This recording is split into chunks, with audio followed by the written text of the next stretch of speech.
नमस्कार दोस्तों, स्वागत है आप सभी का हमारे चैनल सुविद्या में। आज हम बात करेंगे जोधपुर के मेहरानगढ़ दुर्ग की। तो सबसे पहले हम ये देखते हैं कि इसका निर्माण किसके द्वारा कराया गया।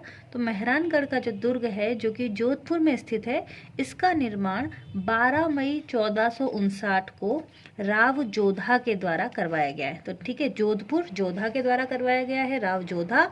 और अगर आ जाए कि इसका जीर्णोद्वार किसके द्वारा कराया गया है, रिनोवेशन किसके द्वारा कराया गया है, तो वो करवाया गया है तखत सिंह के द्वारा। तो ये आपको ध्यान रखना है, जीर्णोद्धार पूछा जाए तो तखत सिंह के द्वारा। और शुरुआत में इसका निर्माण किसके द्वारा करवाया गया, राव जोधा के द्वारा कराया गया। जब इस दुर्ग को बनाया गया तो इसकी जो नींव है वो किसने रखी थी, करणी माता ने, जिसे रिद्धि बाई भी कहा जाता है। तो करणी माता के द्वारा नींव रखी गई है, राव जोधा के द्वारा निर्माण किया गया है और तखत सिंह के द्वारा जीर्णोद्धार किया गया है। अब जब कोई भी दुर्ग हम पढ़ते हैं तो हम उसकी श्रेणी देखते हैं कि किस श्रेणी का है। हमने पिछली क्लास में अनेक श्रेणियों के बारे में पढ़ा था। तो ये जो दुर्ग है वो अगर आप देखेंगे तो एक पहाड़ी पर है, पहाड़ी की चोटी पर स्थित है, इसलिए ये कौन सी श्रेणी का हो जाएगा, गिरी श्रेणी के अंतर्गत आ जाएगा। क्यों? क्योंकि ये किस पहाड़ी पर है, पंचेटिया पहाड़ी पर स्थित है। ध्यान रखें, पहाड़ी का नाम क्या है, पंचेटिया पहाड़ी, या फिर इसे चिड़िया टूक पहाड़ी भी कहा जाता है। तो पंचेटिया पहाड़ी या फिर चिड़िया टूक पहाड़ी पर जोधपुर का जो दुर्ग है वो स्थित है। पहले जो राव जोधा थे, जो कि वहाँ के राजा थे, वो मसूरिया पहाड़ी पर अपना जो महल था या हम कह सकते हैं दुर्ग जो था वो बनाना चाहते थे, लेकिन मसूरिया की जो पहाड़ी थी वहाँ पर पता किया गया कि भाई फ्यूचर में इसकी कोई दिक्कत तो नहीं होगी। तो पता चला कि पेयजल की आपूर्ति वहाँ पर पूरी तरीके से संभव नहीं है और इसी कारण से मसूरिया की पहाड़ी को कैंसिल किया गया और फिर कहा गया कि चिड़िया टूक पहाड़ी या पंचेटिया पहाड़ी पर मेहरानगढ़ के दुर्ग को बनाया जाएगा। तो इसी कारण पंचेटिया की पहाड़ी पर इसे बनवाया गया है। इसमें भी क्यों इसका नाम मेहरानगढ़ आया बना, ये हम बात करेंगे। उससे पहले हम देख लेते हैं कि मेहरानगढ़ दुर्ग में जब हम अंदर की ओर जाते हैं तो जो शुरुआत का प्रवेश द्वार है उसे क्या कहा जाता है, जोधा की पोल कहा जाता है। तो राव जोधा के द्वारा निर्माण किया गया और इसका प्रवेश द्वार भी क्या कहलाता है, जोधा की पोल। अब हम इसके उपनाम देख लेते हैं, क्योंकि जोधपुर का जो मेहरानगढ़ दुर्ग है इसे अनेक नामों से पुकारा जाता है। जैसे कि अन्य जो नाम है, पहले तो कागमुखी गढ़, क्योंकि अगर आप इसका स्ट्रक्चर देखोगे तो कौवे के मुख जैसा इसका स्ट्रक्चर दिखता है, संरचना दिखती है, इसलिए इसे क्या कहा जाता है, कागमुखी गढ़। जो जोधपुर है वो सूर्य नगरी है और उसी के आधार पर सूर्य नगरी में पाया जाने वाला जो दुर्ग है उसे सूर्यगढ़ कहते हैं। राव जोधा के द्वारा बनाया गया इसलिए इसे जोधा की धाणी कहा जाता है। मारवाड़ का सिरमौर कहा जाता है, मयूर ध्वजगढ़ भी कहा जाता है। और जब ये दुर्ग बना नहीं था उस समय अनेक जो पंडितों से जो राव जोधा है उन्होंने इस दुर्ग की कुंडली निकलवाई, हम एक तरीके से कह सकते हैं। तो उस समय नाम रखा गया था इसका गढ़ चिंतामणि। तो शुरुआत जब इसका नाम नहीं रखा गया था तो पंडितों ने जब नाम सुझाया था वो था गढ़ चिंतामणि। इसी के अलावा अनेक पक्षियों का यहाँ पर नाम लिया गया, जैसे कागमुखी या मयूर ध्वजगढ़। तो उसी कारण अनेक पक्षियों के नाम, पक्षियों को हम विहंग भी कहते हैं, तो विहंगगढ़ के नाम से भी मेहरानगढ़ प्रचलित है। और चिड़िया टूकगढ़, क्यों? क्योंकि ये चिड़िया टूक पहाड़ी पर स्थित है, इसीलिए इसे चिड़िया टूकगढ़ भी कहा जाता है। तो ये कुछ अन्य उपनाम हम कह सकते हैं मेहरानगढ़ के दुर्ग के हैं। कागमुखी गढ़, कौवे जैसी आकृति है, सूर्यगढ़, चिड़िया टूक, विहंगगढ़, गढ़ चिंतामणि, मयूर ध्वज, मारवाड़ का सिरमौर और जोधा की धाणी। अब कुछ अनेक लोगों के द्वारा, ठीक है, कुछ हस्तियों के द्वारा मेहरानगढ़ के दुर्ग के लिए कुछ बातें कही गई हैं। जैसे कि बिल गेट्स ने जब जोधपुर का मेहरानगढ़ दुर्ग देखा था और वहां से पूरी सिटी को देखा तो बिल गेट्स के द्वारा इसे ब्लू सिटी नाम दिया गया। इसके अलावा जैकलिन कैनेडी ने विश्व का 8वां आश्चर्य मेहरानगढ़ के दुर्ग को कहा है। किसने? जैकलिन कैनेडी ने। इसी प्रकार कैप्लिंग ने क्या किया है, कहा है कि मेहरानगढ़ के दुर्ग का जो निर्माण है वो परियों और फरिश्तों के द्वारा हुआ है। तो ये बात किसने कही है? किपलिंग के द्वारा कही गई है। अब हम बात करते हैं कि ये जो दुर्ग है इसका नाम मेहरानगढ़ का दुर्ग ही क्यों रखा गया। तो देखिए, जब दुर्ग की जो नींव है इसमें दो लोगों, एक तो है राजा राम खड़ेला और दूसरे हैं मेहर सिंह, इन दोनों को ही जिंदा चुनवा दिया गया था। इसी कारण इस दुर्ग को मेहरानगढ़ दुर्ग कहा जाता है, क्योंकि मेहर सिंह को यहाँ पर जिंदा चुनवाया गया था। तो इसके लिए एक प्रचलित बात है कि ये जो अभी हमने बताया कि पहले मसूरिया पहाड़ी पर मेहरान ये जो किला था वो बनने वाला था, लेकिन पता चला कि वहाँ पर पेयजल की प्रॉपर आपूर्ति नहीं है, और इसी कारण फिर कहा गया कि भाई दूसरी पहाड़ी, जिसे पंचेटिया पहाड़ी कहते थे, वहाँ पर हम इस दुर्ग को बनाएंगे। अब ये जो पंचेटिया पहाड़ी थी, वहाँ पर एक संत तपस्या करते थे जिनका नाम था चिड़ियानाथ। अब ये जो चिड़ियानाथ थे, ऐसा माना जाता है कि जोधा के जो सैनिक थे, उन्होंने क्या किया कि चिड़ियानाथ को जबरदस्ती वहां से जाने को कहा, और उन्होंने कहा कि भाई हम यहाँ पे अपना एक दुर्ग बनाना चाहते हैं, आपको यहाँ से जाना होगा। पहले वो नहीं गए, फिर सैनिकों के द्वारा बहुत ज़्यादा जबरदस्ती की गई और उनको वहां से जाने का आदेश दे दिया गया। तो वो जो चिड़ियानाथ थे वो इतने क्रोध में आ गए कि उन्होंने श्राप दे दिया कि जोधपुर में अकाल भी होगा, और ये जो गढ़ आप बनाने जा रहे हो मुझे हटा के, वो पूरा नहीं बन पाएगा।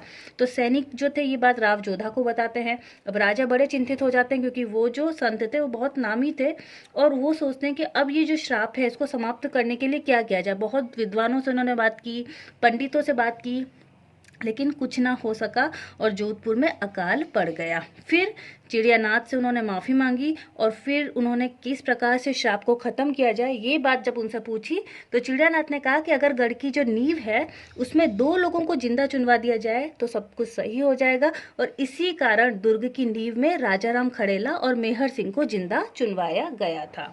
तो ये किस प्रकार से इसकी नींव और किस प्रकार से मेहरानगढ़ नाम रखा गया है वो बात हो गई।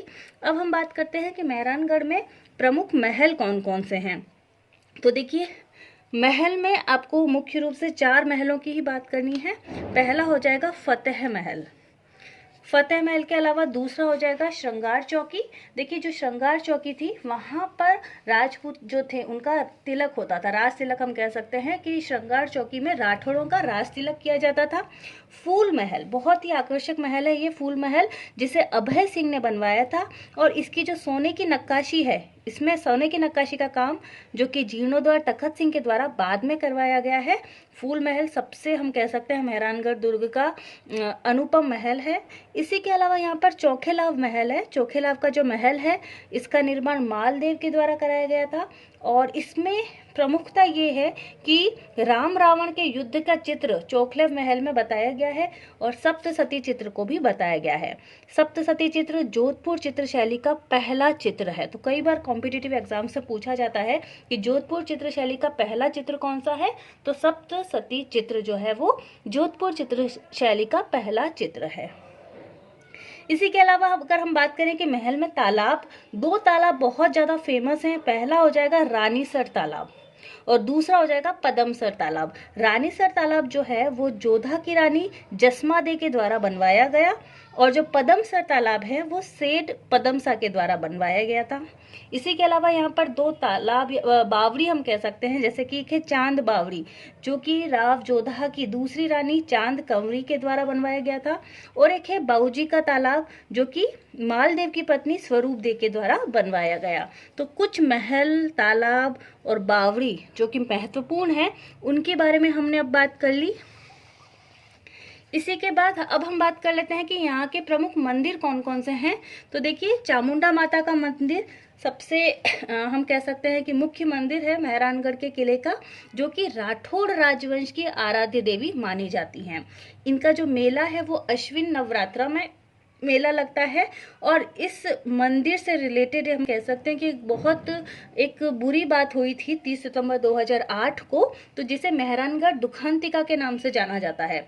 तो हुआ क्या था, 30 सितंबर 2008 में कुछ लोगों के द्वारा ऐसी अफवाह फैलाई गई कि दीवार ढह गई है इस मंदिर की, और इससे वहां पर भगदड़ मच गई थी, और उसी कारण नवरात्रा के दिन ही 216 लोगों की भगदड़ के कारण मृत्यु हो गई। इस पूरे जो प्रकरण है इसकी जांच जसराज चोपड़ा आयोग के द्वारा की गई, और 2019 में ये पूरी जांच अशोक गहलोत जी को सौंप दी गई है।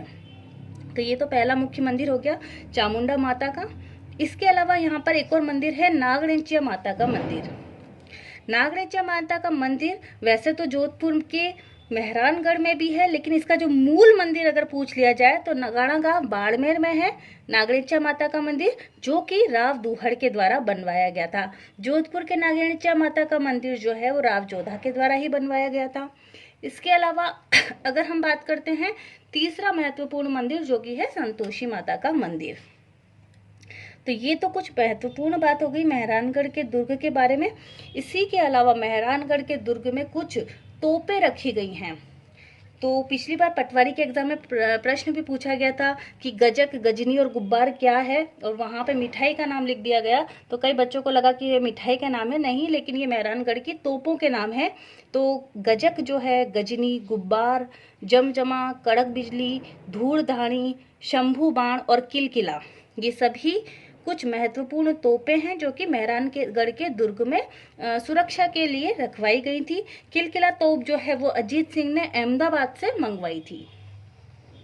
इसी के अलावा अगर आप देखेंगे मेहरानगढ़ के दुर्ग से के वहीं पर एक जसवंत थड़ा है, और जसवंत थड़ा ध्यान रखें, इसे राजस्थान का ताजमहल कहा जाता है। पूरा जैसे कि संगमरमर का बना हुआ ताजमहल है, उसी प्रकार जसवंत थड़ा भी मेहरानगढ़ के दुर्ग में ही है, जो कि हम कह सकते हैं कि संगमरमर के पत्थरों के द्वारा बना गया है, और इसे राजस्थान का ताजमहल कहा जाता है। जसवंत थड़ा का निर्माण जो है वो सरदार सिंह के द्वारा 1906 ईस्वी में करवाया गया। क्यों करवाया गया? उनके पिता जसवंत सिंह द्वितीय की स्मृति में या याद में इसको बनवाया गया था। इसी के अलावा मेहरानगढ़ दुर्ग की कुछ महत्वपूर्ण बातें, जैसे कि अकबर की जो तालाब थी जिसका नाम संग्राम, वो भी यहीं पर स्थित है। मामा भांजा की छतरी मेहरानगढ़ दुर्ग में स्थित है, और एक मान प्रकाश पुस्तकालय जिसे मान सिंह के द्वारा बनवाया गया, वो भी मेहरानगढ़ दुर्ग में ही स्थित है। तो ये आज की क्लास में हमने बात की राजस्थान के जो मारवाड़ के जो दुर्ग हैं उसमें से एक प्रमुख दुर्ग जिसे हम कहते हैं मेहरानगढ़ का दुर्ग। बहुत बहुत धन्यवाद।